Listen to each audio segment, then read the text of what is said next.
Welcome to the deep dive. We often talk about how history is so interconnected, right? And today we are diving into an aspect of that which is, uh, well, let's just say it's not always given the attention it deserves.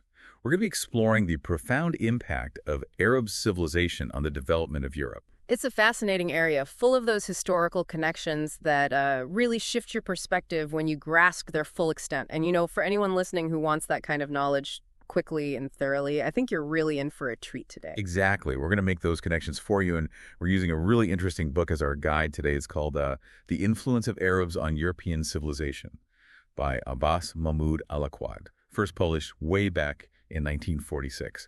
And we're going to be taking you through it step by step, unearthing the core arguments and evidence he presents. Our aim here, you could say, is to provide a shortcut. We want to demonstrate how Arab culture, science, their ways of thinking truly shaped Europe. But not just in some vague general sense. We're talking about specific examples, clear pathways of influence that you can really grasp. Yeah. And to really whet your appetite right from the start, consider this. Some linguistic researchers, they've traced certain Greek place names, like Larissa, Lascara, even Mount Findus, back to possible Arabic roots. So you're already starting to see that maybe these connections go way further back than we typically imagine. But before we go too far, maybe we should take a step back and establish who we're talking about when we say Arabs, according to Al-Aqqad. What's his perspective on that? Well, Al-Aqqad kind of throws us a curveball right off the bat. He says the term Arab itself, well, it points to a heritage even older than the name suggests. He sees the Arabs as the root, the wellspring, if you will, of the entire Semitic race. That encompasses a huge swath of ancient peoples, including the Chaldeans, the Assyrians, the Canaanites, Hebrews, all those groups that were the backbone of Mesopotamia and the surrounding areas. So already we're talking about a vast expanse of time and cultures. And he even goes a step further, right? I think he draws a possible connection to the Ethiopian nation as well. You're right. He does hint at a possible ancient link there, suggesting there might have been this historical intermingling between, say, the Semitic peoples and the Hamitic peoples, stretching back millennia. So we've got this sprawling web of interconnected cultures, but Al-Aqqad is pretty specific about pinpointing the Arabian Peninsula as the original homeland, the starting point, if you will, for this cultural journey. Why is that? What's the reasoning behind that claim? Well, he presents several arguments to back that up. Firstly, he points to the established patterns of how societies develop. We know historically that the general trend is a movement from nomadic herding towards settled agriculture and eventually urban life, not the other way around. So it just makes more sense logically to imagine populations migrating out of the peninsula as resources shifted or became scarce, rather than the reverse. That makes sense. And the peninsula's geography, that kind of reinforces this, right? That isolation, it would have preserved those earlier forms of life, those cultural seeds that then spread outward. Exactly. And he further reinforces this by highlighting the recurring movements out of the Arabian Peninsula throughout history. Ancient examples, certainly, but also later expansions like, for instance, the Arab presence in Iraq and Syria following the rise of Islam. This outward flow, this seems to be a recurring theme in his argument. So the peninsula as this kind of radiating center of cultural energy. What else does he emphasize in terms of the peninsula's significance as the origin? He crucially points to something missing, and that's substantial historical evidence of significant migrations into the Arabian Peninsula from those big river valley civilizations. Take the Sumerians, for example. They flourished in Mesopotamia millennia before any records show them moving towards Arabia. So the evidence, or lack thereof, is pretty telling in that regard. Right. And the linguistic clues often point in the opposite direction. Take, for example, the etymology of a city like Babylon. Its name means Gate of God, which hints at, well, Semitic migrations into Mesopotamia. So a picture is starting to emerge here. Deep origins in the Arabian Peninsula, influence radiating outwards over vast spans of time and space. Now, when we think about Arab influence on Europe, our minds might immediately go to those three big Abrahamic religions. But Al-Aqqad is urging us to look beyond those obvious connections, right? That's right. While those influences Judaism, Christianity, and Islam, they're undeniably huge, Al-Aqqad wants us to grasp something deeper, more fundamental. He calls them heavenly doctrines, concepts ancient Europeans absorbed from early Arab peoples long before those organized religions took hold. We're talking about their understanding of the cosmos, think astronomy, the planets, their movements across the sky. And tied to that, the belief in their influence on earthly affairs, what we now call astrology. Fascinating. So this is about how people understood the universe and their place within it. Exactly. And those beliefs, they weren't just some abstract stargazing. They left their mark on European life in a very tangible way. Consider the names we use for the days of the week. In English and French, we still carry those ancient connections. Sunday, the day of the sun. Monday, the day of the moon. It continues right through the week. And those other days, they also have their roots in those planetary deities, right? Absolutely. Tuesday, that comes from Mars, think Marty in French. Wednesday, Mercury, Mercredi. Thursday's Jupiter, Judy. Friday, Venus, Valgredi. And Saturday, Saturn. Wow. We're literally living with that ancient legacy week after week. That's amazing. It's not just some abstract historical fact. It's woven into the fabric of our lives. And that's what Al-Aqqad is driving at. He says these names demonstrate how deeply those ancient astrological doctrines received from Arab ancestors permeated European daily life. They weren't just concepts, they were linked to the very emotional landscape, the perceived attributes of those planetary gods.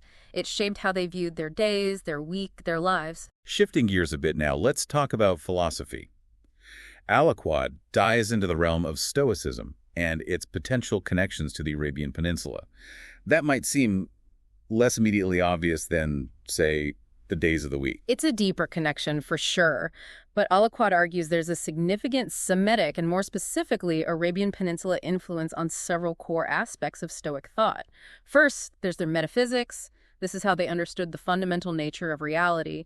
And Al-Aqqad highlights tendencies towards monotheism, the concept of one God. So this one God, this was something already present in that Arabian context. That's what he suggests, and it goes further than that. There's this idea of God as the primary actor in the universe, with matter being reactive, not having that same agency.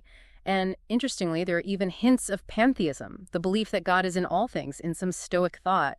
These are complex ideas, but they're crucial to understanding how they viewed the world. And this view of the world, this then influenced their approach to what we call natural science, right? Precisely. Stoic natural science really stressed observation and experience. They defined what exists by its ability to act or be acted upon. It's all grounded in sensory perception. And what's remarkable is this quote Al-Aqqad pulls from Strabo, the Greek geographer and historian. Strabo attributes the first mention of the indivisible atom to Malchus the Sidonian, citing the Stoic philosopher Posidonius. Wow. So we're talking about an amazingly early precursor to atomic theory here. Yeah. And this wasn't just some fringe idea. Posidonius was a major figure in Stoicism. Exactly, and that suggests these ideas were circulating in that intellectual milieu. It gives you a sense of how these seemingly abstract philosophical concepts can actually have a huge ripple effect across time. So we've touched on metaphysics and natural science. Right. What about Stoic ethics? Where did Al-Aqqad see those potential Arabian roots? Stoic ethics was all about living virtuously, pursuing inner peace and self-perfection. Core principles included self-control, cultivating willpower, avoiding excessive desires. And Al-Aqqad traces these tendencies back to fundamental aspects of life on the Arabian Peninsula. For example, the strong authority of the tribe. This fosters austerity, a sense of collective responsibility. Then there's the influence of religion, of priesthood, which promotes ethical behavior. And finally, the societal emphasis on order, on kinship. This builds a sense of conscience, a shared morality. So we're not talking about ethics in some vacuum. It's directly connected to the lived experience of people on the Arabian Peninsula. Exactly. And what Al-Aqqad finds particularly noteworthy is how widespread Stoicism became in the Greek and Roman world, that is, the European world, after Alexander's conquest, but before Christianity really took hold. He's suggesting that maybe the social and psychological shifts of that era, they created fertile ground for these ideas to resonate. Moving on now to something very concrete, very fundamental to civilization, writing and education. How did the Arabian Peninsula play a role in bringing the alphabet to Europe? You know, it's easy to assume that Europeans just picked up writing directly from the Egyptians, right? Hieroglyphics, all that. But Al-Aqqad makes this really interesting point. Europeans didn't actually directly adopt hieroglyphics. It was probably because of the way the Egyptian priesthood kept that knowledge pretty much to themselves. So the Egyptians weren't exactly sharing their secrets freely. Not so much. But what happened, according to Al-Aqqad, is that the spread of alphabetic writing that actually originated from the Arabian Peninsula, he's suggesting that people from the peninsula carried this invention both eastward towards India by way of Yemen and westward towards Europe. And it was northern Arab populations in Palestine who transmitted it to the Greeks. So this vital technology, it flowed through the Arabian Peninsula. It served as this crucial link in that chain of transmission. And the Greeks, they didn't just passively receive this knowledge, did they? Not at all. Al-Aqqad is keen to emphasize that the Greeks were very much active participants in acquiring and then innovating on this new technology. He mentions figures like Hippocrates, the father of medicine, and Galen, another prominent physician. These guys, they traveled all over Canaan and Aram, soaking up knowledge. It shows how the Greeks were actively seeking out wisdom from other cultures, building upon existing knowledge. And that included medical practices that went beyond even what the Egyptians were doing. It's a reminder that history is rarely about these neat, isolated developments. It's much more messy, much more interconnected. And that brings us to medicine and the sciences. We often hear about the Arab contributions during the Islamic Golden Age, which is, of course, hugely important. But Al-Aqqad actually goes back even further, doesn't he? Yes, he starts by looking at medicine in the pre-Islamic period, which he paints as a really interesting mix of traditional Bedouin practices, sometimes even involving soothsaying and more primitive methods. So we're talking about a very different kind of medicine than what we might be used to thinking about. Absolutely. It wasn't uncommon for tribes to have a soothsayer who'd be consulted for all sorts of ailments. However, alongside these soothsayers, you also had practitioners who used more what we might call practical techniques, like bloodletting, cauterization, and they were big on herbal remedies. They drew knowledge from within Arabia itself, but also from further afield places like India and China. And some of their ideas about health and longevity, well, they still resonate today. Speaking of which, I think Al-Aqqad mentioned some specific examples of early medical advice from this period, right? He does. There's Al-Harith ibn Khalada, for example, who stressed the importance of an early breakfast, wearing light clothing, moderation in all things, basically a healthy lifestyle. He famously advised Muawiyah, the caliph, to fast, O Muawiyah. This was seen as like the very essence of good health. And they had some interesting ways of dealing with complex medical problems, didn't they? I remember reading about how they'd take patients to caravan routes, hoping to encounter travelers who might have experienced similar ailments. Yeah, that's a really pragmatic approach. They were actively seeking out knowledge from anyone who might have it, and then came the arrival of Islam, which had a significant impact on these practices. So how did the emergence of Islam change things? According to Al-Aqqad, Islam led to a rejection of soothsaying and those sorts of superstitious beliefs. It paved the way for a more empirically grounded approach to medicine. The Prophet himself allowed consulting physicians who weren't Muslim. There's even the story of him instructing Al-Harith ibn Khalada, the same guy we just mentioned, to treat Sa'd ibn Abi Waqqas. So a clear shift towards a more evidence-based practical approach. And then, of course, came the golden age of Islamic civilization. What aspects of this period does Al-Aqqad really want to highlight? He emphasizes the sheer scale of medical advancement that happened under the Arab state. He mentions, for instance, how during the reign of Al-Muqtadir Billah, they summoned 900 physicians just for an examination in Baghdad. Can you imagine? That level of scrutiny, that level of care for expertise, it's remarkable. It speaks to a real dedication to the field, to ensuring quality and rigor. And this wasn't just about practical medicine, was it? No. Al-Aqqad is careful to point out that many of the famous physicians were also accomplished philosophers, engineers, astronomers, chemists, and they undertook this massive project of compiling comprehensive medical encyclopedias. And these encyclopedias, these became absolutely crucial for the development of medicine in Europe, right? Absolutely vital. They were translated into Latin and basically formed the foundation of European medical knowledge for centuries. And Al-Aqqad kind of takes a little jab here. He contrasts this with a tendency he sees in later European scholarship, which is to sometimes downplay those origins, to kind of forget that debt they owed to Arab scholarship. But beyond simply preserving and transmitting that knowledge, Arab physicians were also innovating in their own right. They weren't just blindly following the ancients. They were critically examining and building upon figures like Hippocrates, Galen. They were observing, experimenting. And that's evident in the practices of people like Said ibn Bashir at Al-Dudi Hospital, right? Exactly. And then there's this really interesting example Al-Aqqad gives from Al-Damiri's Hayat al-Hayawan. It talks about using a fox's lung as a treatment for certain respiratory ailments. No, that sounds a bit out there. What's the reasoning behind that? It's based on the observation that foxes don't seem to pant heavily even after running.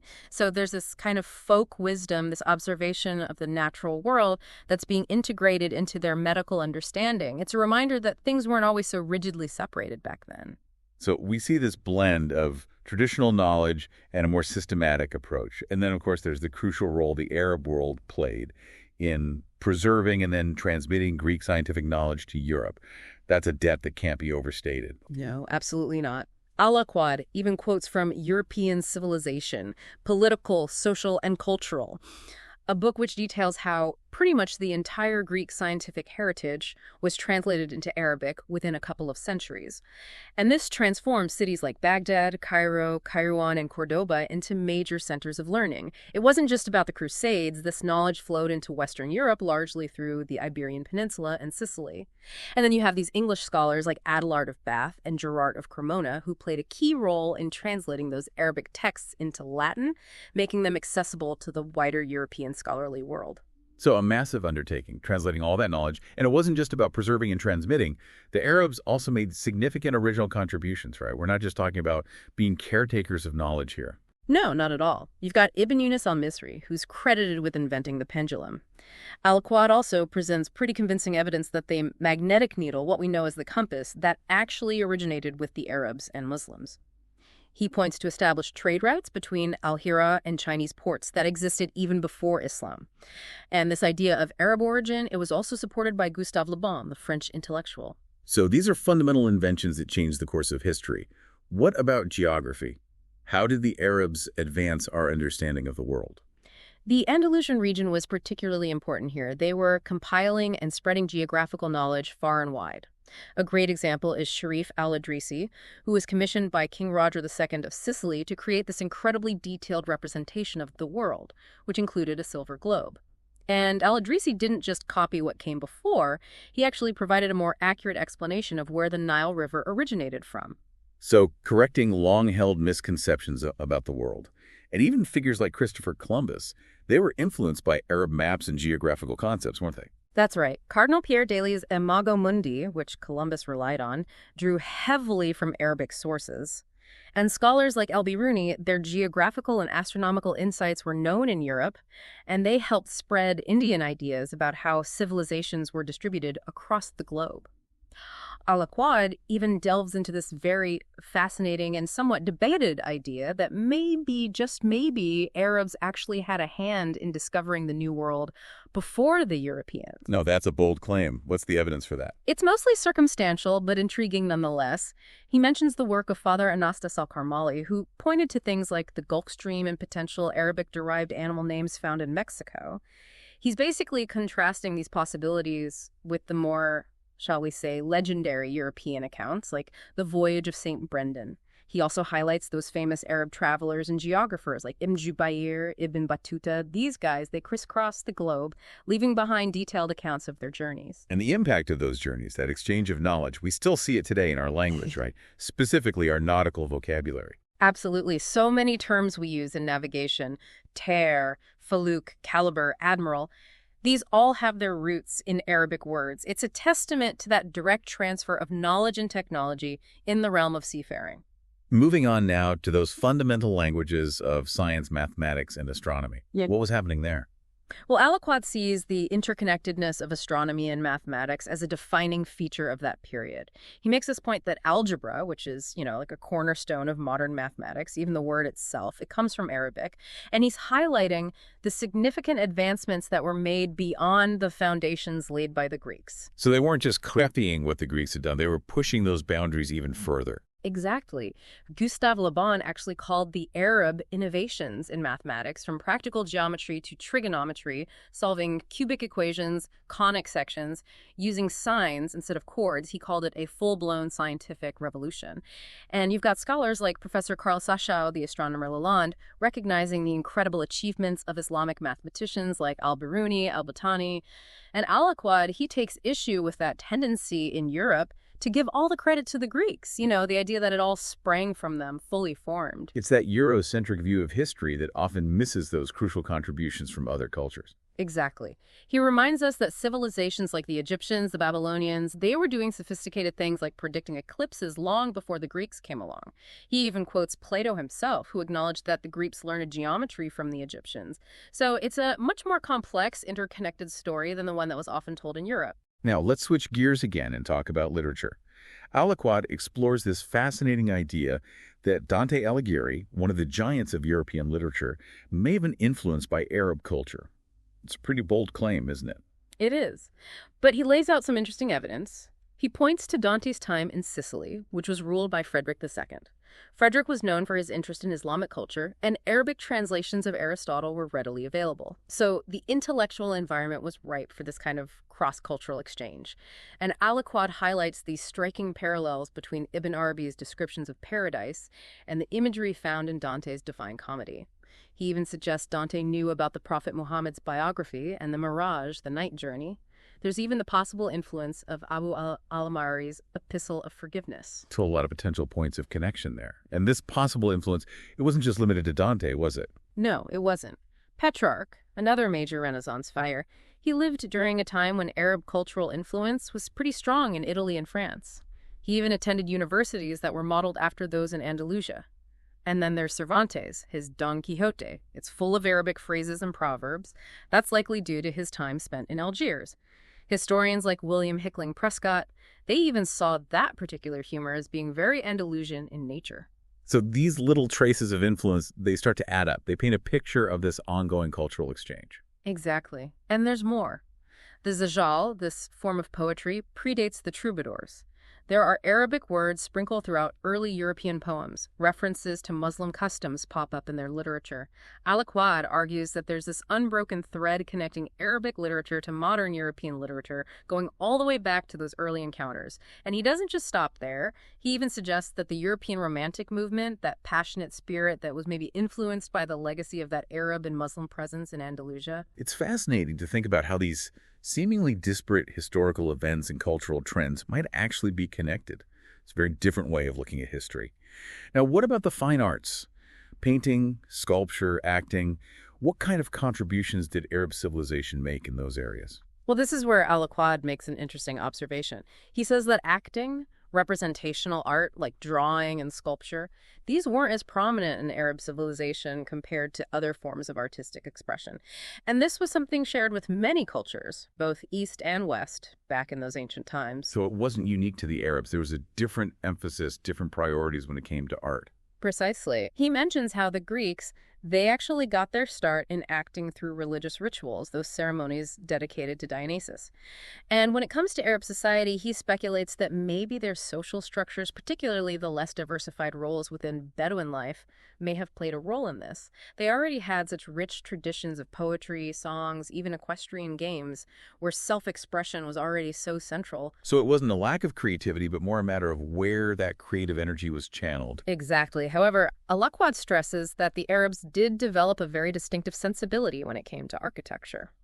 This wasn't just a continuation of what came before, like Persian, Roman, or Egyptian styles. This was something unique. Even the Byzantine style, which is often seen as this great flowering of architecture, was itself influenced by the East. And within Arab architecture, he says the crafting hand was very much expressing their unique spirit. It's evident in those motifs that resemble palm trees, horses, even the way their arches and windows are shaped. Some have seen resemblances to things like a hoof or a camel's foot pad. And the way that parallelism in Arabic poetry, it mirrors the patterns found in their architecture. So this deep connection between form and function, between art and the natural world, is very organic. Precisely. And he also notes how Europeans often imitated Arab crafts without necessarily altering them or even fully understanding them. Take, for example, those inscriptions of Arabic lettering on fabrics, metals, wood. It was purely for decoration. There's even an example of the basmala, the opening phrase of the Quran, found on a 9th century Irish cross.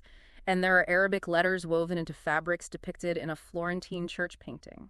Wow, these subtle traces of influence popping up in the most unexpected places. Yeah. It makes you wonder how much more there is that we haven't even noticed yet. Exactly. And Al-Aqqad, he makes it clear that the Arabs didn't completely avoid images. There are descriptions of dolls, statues in their poetry, both pre-Islamic and Islamic. There's even a scholar, Ahmed Teymour Pasha, who documented evidence of drawing and sculpture, even identifying early Arab painters and sculptors. But ultimately, what Al-Aqqad is arguing is that Arab artistic taste, it served as a model for Europeans, not just within artistic circles, but across various aspects of life. Now let's turn to music.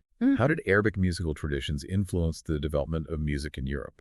You know, when we think about Arabic music and modern European music, especially from the 18th century onwards, there are definitely some clear differences.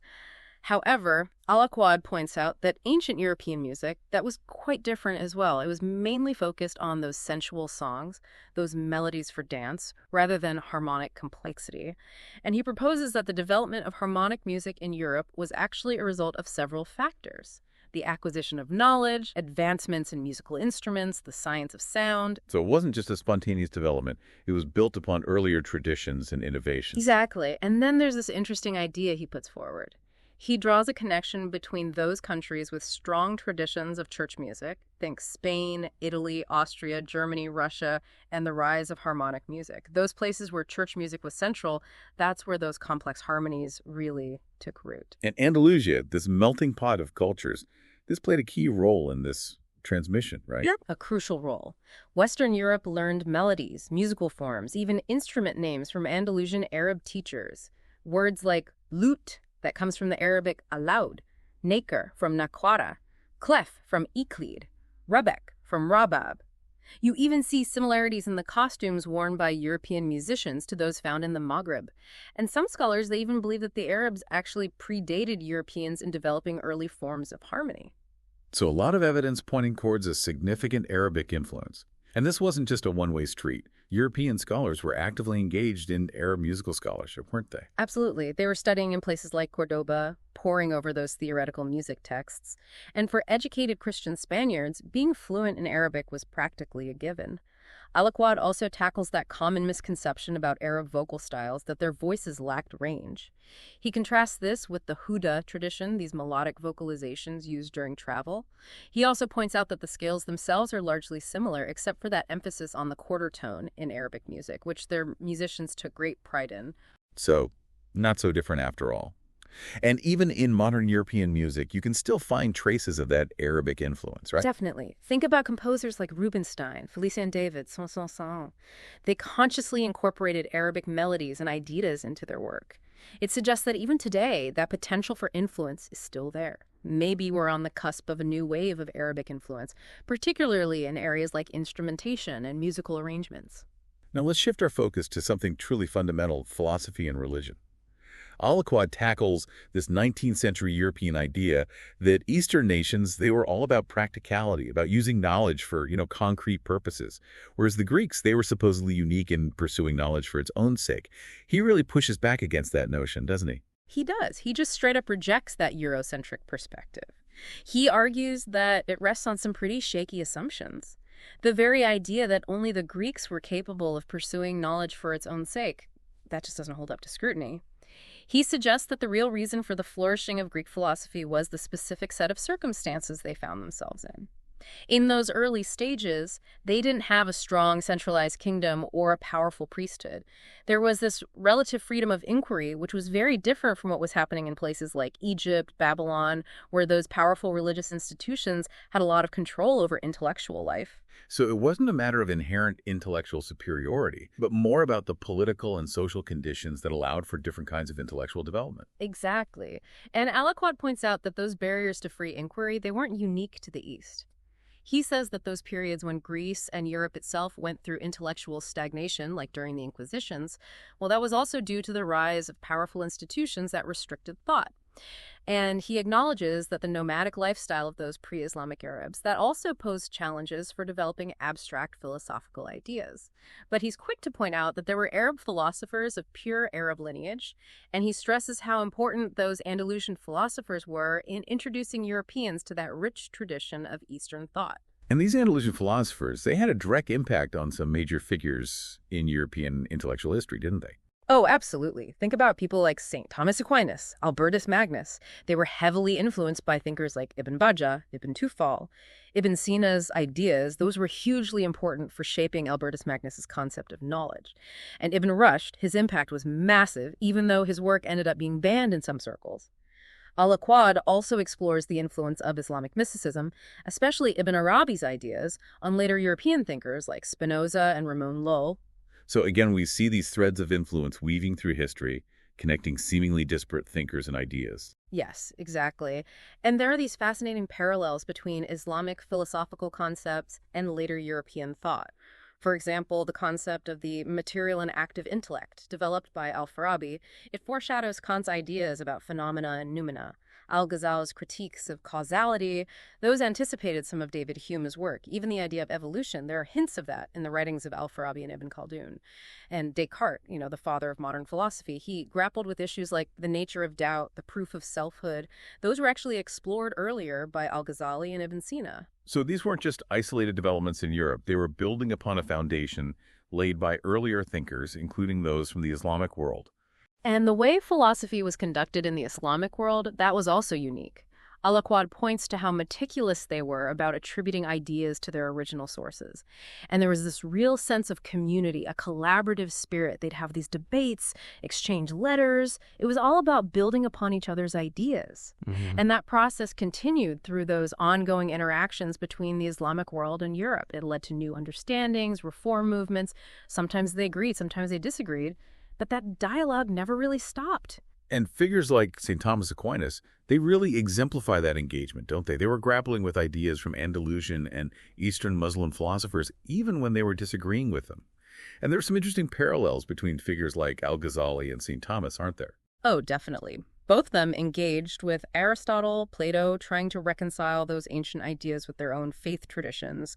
They debated the relationship between reason and revelation, and despite official prohibitions, those Arab philosophical doctrines, they were spreading even among monastic orders. Al-Aqqad even points to similarities between Islamic mysticism and elements found in other faiths, suggesting that there's this originality rooted in the Quranic tradition that then spread outwards. Now, to wrap things up, Al-Aqqad uses something very concrete, very everyday, our vocabulary, to illustrate the impact of Arab civilization on Europe. It's brilliant, really. He talks about how words, those little building blocks of language, they're like fingerprints of cultural exchange. They reveal these hidden pathways of influence. When words move from one language to another, they often bring with them ways of life, ideas, even whole ways of seeing the world. He points to all these English words that have Arabic origins, words like cotton, muslin, gauze, words related to food, sugar, coffee, candy. And it's not just English. Spanish and Portuguese, those are full of words borrowed from Arabic. Everything from clothing to building terms to everyday objects. And these aren't just random isolated words, are they? They form patterns that reveal something deeper about the relationship between these cultures. Exactly. Al-Aqqad argues that this sheer volume of loanwords, it's a testament to how deeply aspects of Arab life were adopted in these regions. And nowhere is this more evident than in the Iberian Peninsula.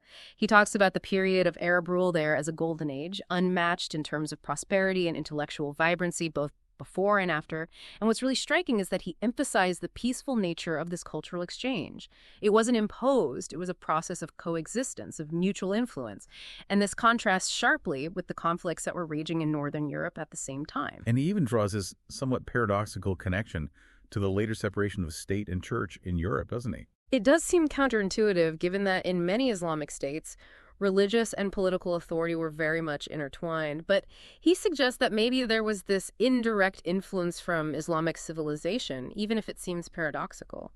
He points out that the separation in Europe, that was a gradual process full of conflict and revolution.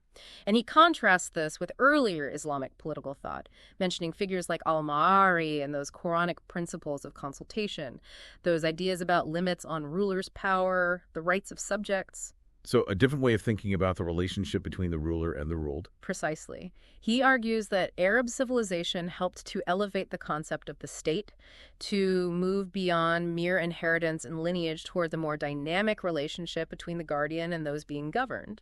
And in doing so, they maybe even laid some groundwork for thinking about how to regulate relationships between nations, those early seeds of what we might call international law. Well, this has been an incredible journey through Al-Aqad's